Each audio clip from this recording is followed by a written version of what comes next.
on our radio stations in the Heritage Conference. Red hot Penns Manor, 6-0. They're atop the District 6 Class A standings and the Heritage standings. They're going to go over to one of my favorite places. I know you're familiar with it too, Portage Stadium, which is a neat old stadium in Portage, Pennsylvania. And the Mustangs come off of a dramatic 28-25 victory over Homer Center. They're 4-2 and probably feeling pretty good about themselves. Yeah, I'd say so. They're, as you said, a dramatic win last week, a little bit of momentum heading into this week, and you got to think the goal here is to upend the season favorite. In the preseason, we predicted a Penns Manor as the 5 seed, but as fate would have it, they're undefeated heading into Week 7, and they're looking to keep their undefeated streak rolling. The Mustangs, boy, it's going to be an intriguing matchup, especially at that beautiful stadium you said over at Portage. Where they feed the media well, by the way, right? Hey, another game that's, I think, an intriguing matchup, not on any of our hometown radio stations, but both teams are 4-2. The West Shamokin Wolves travel to northern Cambria to Duffy Doherty Stadium. Yeah, and it's all about resurgence for both of these teams. West Shamokin last week picking up a win over River Valley, and I think that was a good pick-me-up after they lost the week before. Coach John McCullough, I know, was very proud of his team for the way they came out and fought. Now that they're at 4-2, they go up against a Colts team that has, in my opinion, surprised a lot of people this season. Remember when we talked to Sam Schutte at the beginning of the season? He said, hey, once we catch some heat, this is in short term, that is, once we catch some momentum, we're a good team, and it's exactly right here. 4-2 on the season for Northern Cambria, and as a smaller school, a smaller town, you like to see that, and I'm really glad that they're matching up this week. The battle of 4-2s could really seal up one of these last playoff spots. Yeah, and you look at Northern Cambria, they are coming off of back-to-back losses to Homer Center and Penns Manor, difficult part of their schedule. Yeah, but the good thing for them is that difficult part is over. Now they can focus on what's up ahead and, more of an even playing field, because with Homer Center and Penns Manor, the star-studded talent that's on those two teams, it's hard for really anybody to come by. But Northern Cambria, coming off back-to-back losses, they got more chips on their shoulders. They're feeling a little good coming into this week, knowing that they're on a level playing field, and they want to come back and win this. And why not do it against the West Shamokin Wolves, a really good team as well. All right, let's turn our attention to games that will be on our 4-station Indiana County Radio Network, including 2 that will be here on Renda Digital TV with video streams. We'll start with the 2 that are not on Renda Digital TV. You'll be calling one of them down in Blairsville as winless. Purchase Line, they're not winless. It's River Valley that's winless, and they will host Purchase Line. They will go down to Blairsville with a 2-4 record. Yeah, for River Valley, it's been a tough season. I don't know where to really start with them. The good thing with them is their run game. They have a good core of running backs that can really turn the game on a dime, but it's just getting that offense going, finding that consistency. In the recent weeks, the Panthers have been able to come out in the first half and really look like a whole different team than the beginning of the season. It's just starting off in the second half and keeping that momentum going has been sort of a problem over the past couple of weeks. The secondary on defense has started to fall back a little bit. There's really no established passing game, but this is a good opportunity here for the Purchase Line Red Dragons, who have also stumbled a little bit this season in trying to find some footing, especially at home on their home field at Widmar Field. They look to come back, get their first win of the season, and finally get over that big hump. Yeah, and Chuck Clark will join you on Cat Country 106.3. That's right. We'll have airtime at 6:30, the Jess Hauser Show at 6:45. We'll also hear from pregame comments from Coach Matt Felisic in our pregame as well. So it's going to be an intriguing matchup, good one to listen to. Cat Country 106.3, Trib Live High School Sports Network at 6:30.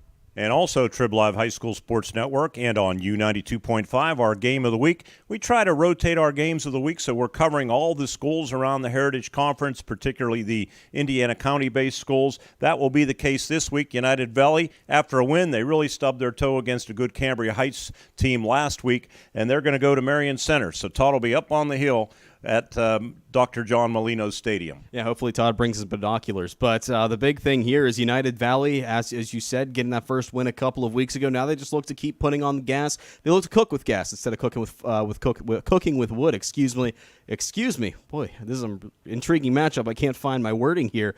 But looking at the standings, these guys are back-to-back toward the cellar of the conference, so this one would definitely give them some leverage. And if River Valley can overcome Purchase Line, this will give them some good seeding going forward. United Valley, the lowest scoring offense in the conference, so if they can go up, run up the scoreboard against Marion Center on the road, they're going to look like a brand new team heading into the final weeks of the season. I'm intrigued to see what they can do. Marion Center, on the other hand, second to last in the conference. If they can pick up a win, that'll help them as well. They're getting there in terms of finding their footing, but it all comes down to these final weeks, how you really finish.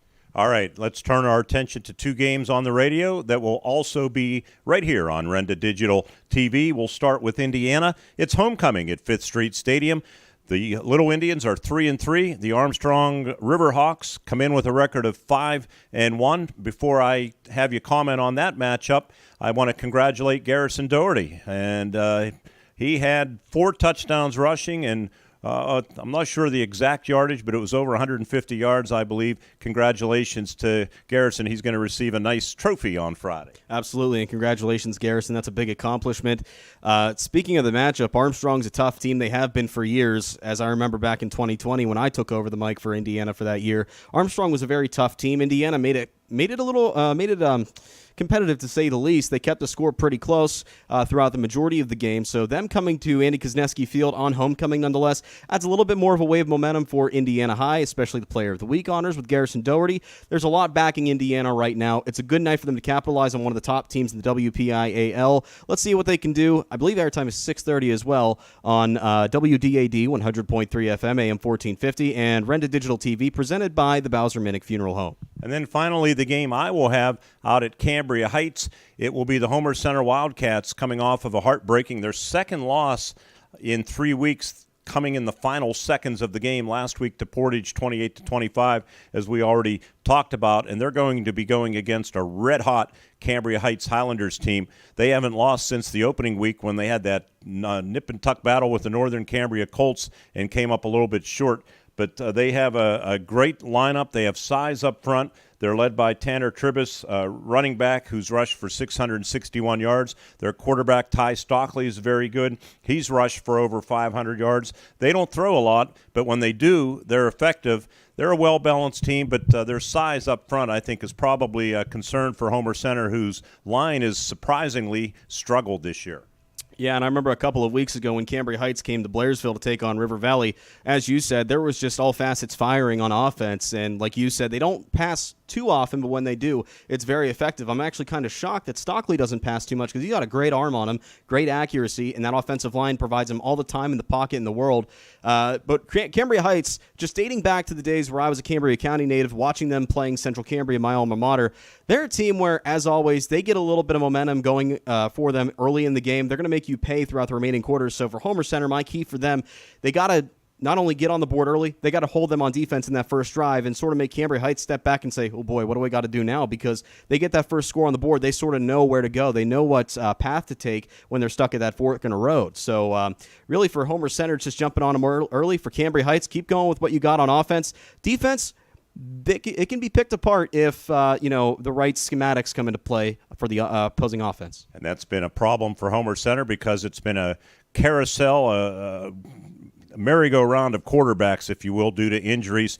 Last week, Angelo Alexander, their backup quarterback, gets cleared on Wednesday, takes a little bit of contact. Coach Page hoping, well, they won't need their backup quarterback, but for the third time this year, starter Cole McAnally went out with an injury, probably out for Friday. We don't know yet. We'll learn more Thursday during our media scrum with the coach. So that has really messed up Homer Center's offensive continuity. But one of the things that I've noticed about Homer Center, it's no matter who they're missing, and I remember back in, I believe, week 2 when River Valley and Homer Center squared off, Homer Center has no problem adjusting. It seems to me that anytime somebody goes down, there's always that next man up mentality, and they know how to sort of mold and evolve to what's going on the field, and they sort of rebound pretty quickly. So that's one of the pros about Homer Center is no matter what happens, no matter what's thrown their way, there's always something that they know how. They always a trick up their sleeve, in quotes, that they know how to overcome adversity with. So it's pretty impressive to watch. Well, what hasn't been impressive is watching their defense. It's now among the bottom feeders of the Heritage Conference. It's, again, surprising with how poorly they've played on that side of the ball, and they're going to really have to win the battle in the trenches against Cambria Heights. So we're going to have a big lineup of football, as we always do, against across our Renda Media network of stations and on Renda Digital TV. That Homer Center Cambria Heights game will air at 6:15 on WCCS AM 1160 and 101.1 FM, and on our video stream on Renda Digital TV. Speaking for Jake Slobotnik and for S&T Bank, relationship banking, one customer at a time, I'm Mark Burdig as we preview week number 7 of our high school sports nights.